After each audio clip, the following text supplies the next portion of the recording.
आज तक मेरा अपमान किसी ने नहीं किया। बिना मान दिए कोई अपमान कर ही नहीं सकता। क्या कहा आपने? आप मुझसे बात कर रहे हैं? बिना जाने बिना समझे आप कैसे किसी पर टिप्पणी कर सकते हैं? आप जानते नहीं मेरे साथ क्या हुआ। क्या हुआ तुम्हारे साथ? मैं कलाकार हूं, कलाकार। शिरडी में आया हूं अपनी मंडली लेकर खेल खेलने। उस आदमी ने मुझसे कहा कि उसके सामने गा के दिखाऊं। परीक्षा ले रहा था वो मेरी, गणपत राव की परीक्षा। गणपत राव घर घर जाके अपनी कला की नुमाइश नहीं करेगा। बिल्कुल ठीक कह रहे हो तुम। हर कलाकार को यह अधिकार होना चाहिए कि वो ये फैसला ले सके कि उसे अपनी कला का प्रदर्शन कहां करना है और कहां नहीं। सही कहा आपने। लेकिन कला के विद्यार्थी होने के नाते तुम्हें भी एक चीज सीखने की जरूरत है। कला, संगीत, ये तो ईश्वर का रूप है और ईश्वर हर जगह होता है। पशु, पक्षी, इंसान, जल, थल, गगन, कण कण में ईश्वर है। और अगर हम उसे मंदिर से बाहर देखने का प्रयास नहीं करते तो ये तो हमारी ही कमी है ना। सही कहा आपने। लेकिन वो होता कौन है मेरा अपमान करने वाला? मुखिया होगा। इसका मतलब ये नहीं कि जो उसके मन में आए वो बोले ना। ये लो। छी!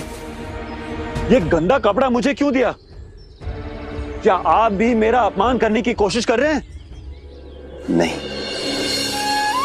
बिल्कुल नहीं। पर क्या तुमने गौर किया, जैसे ही मैंने कपड़ा तुम्हारी ओर उछाला तुमने उसे लेने से इनकार कर दिया, जमीन पर फेंक दिया उसे। क्यों? क्योंकि वो गंदा था। बस ऐसे ही अगर कोई तुमसे बुरे शब्द बोले, कड़वे वचन कहे, तो तुम उसे स्वीकार मत करो। उसे अपने पास मत रखो, जाने दो। आज कुलकर्णी सरकार की बातें तुम्हें परेशान कर रही हैं क्योंकि तुमने उसे स्वीकार कर लिया है, अपने दिल में जगह दे दी है।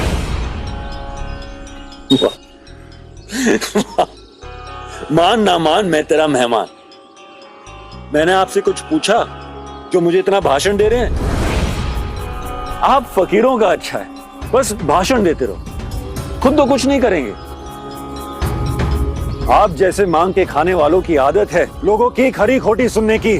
पर मैं कलाकार हूं और कलाकार को मान चाहिए होता है, सम्मान चाहिए होता है। अरे कलाकार खाना भी खाता है या मान सम्मान से ही पेट भर लेगा? जो बाद में होना है वो अभी हो जाएगा। क्या हुआ? आओ बताता हूँ। वो जो तुम कांड करके आए हो ना कुलकर्णी सरकार के घर, उसके बाद हमारे भूखे मरने की नौबत आ गई है। वो मौके का फायदा उठा रहा है, बोल रहा है कि 500 रुपए लाओ तभी नाटक करने दूंगा शिरडी में। अब तुम बताओ 500 रुपए कहां से लाए हम? अब तो बहुत खुश हो गए ना तुम। ऐसा कैसा कर सकता है वो? कर सकते नहीं, कर दिया है। अब हम यहाँ शिरडी में रहकर नाटक नहीं कर पाएंगे। यहाँ इतनी कमाई नहीं होगी जितना उस कुलकर्णी सरकार के हिस्से में चला जाएगा। अब हमें कोई दूसरा ही गांव ढूंढना पड़ेगा। नहीं नहीं, बिल्कुल भी नहीं। वो यही तो चाहता है कि हम गांव छोड़ के चले जाए ना। मैं उसका ये ख्वाब पूरा कभी नहीं होने दूंगा। नहीं नहीं नहीं, हम अभी शिरडी में ही नाटक करेंगे और यहां पर कमाएंगे भी। अरे करोगे तब ना जब 500 रुपए कुलकर्णी सरकार को दोगे।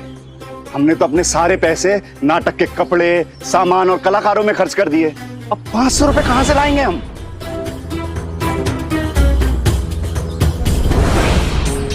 पैसों का इंतजाम मैं कर दूंगा, तुम उसके मुंह पे मार के आना। कैसे? कौन देगा तुम्हें 500 रुपए उधार? बलाल पंत, तुम्हें बाबा साहेब केलकर याद है? अरे वो नीम गांव वाले। हाँ?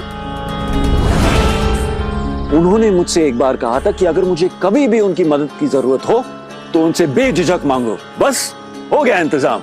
अब मेरी भी जिद है कि मैं शिरडी में नाटक कर ही रहूंगा। हाँ हाँ, लेकिन लौटाओगे कैसे? अरे बलाल पंत, शायद तुम भूल रहे हो इस उलझन में कि ये गणपत राव का नाटक है। शिरडी में अगर इतने लोग ना हो तो क्या हुआ, आसपास के लोग भीड़ लगा के आएंगे मेरा नाटक देखने। तुम बस एक काम करना, चिप्पी का दाम 1 रुपए रख देना, एक चिप्पी 1 रुपए के लिए, फिर देखना हम कितना कमाएंगे। गणपत, थोड़ा अकल से काम लो। 1 रुपया शहर में नहीं देते लोग, इस छोटे से गांव में कैसे देंगे? देंगे, जरूर देंगे। ये कोई नौटंकी या तमाशा नहीं है, ये गणपत राव का नाटक है। ऐसा मौका लोगों की जिंदगी में बार बार नहीं आता। लोग आएंगे, उधार लेंगे, पर जरूर आएंगे। देखना तुम।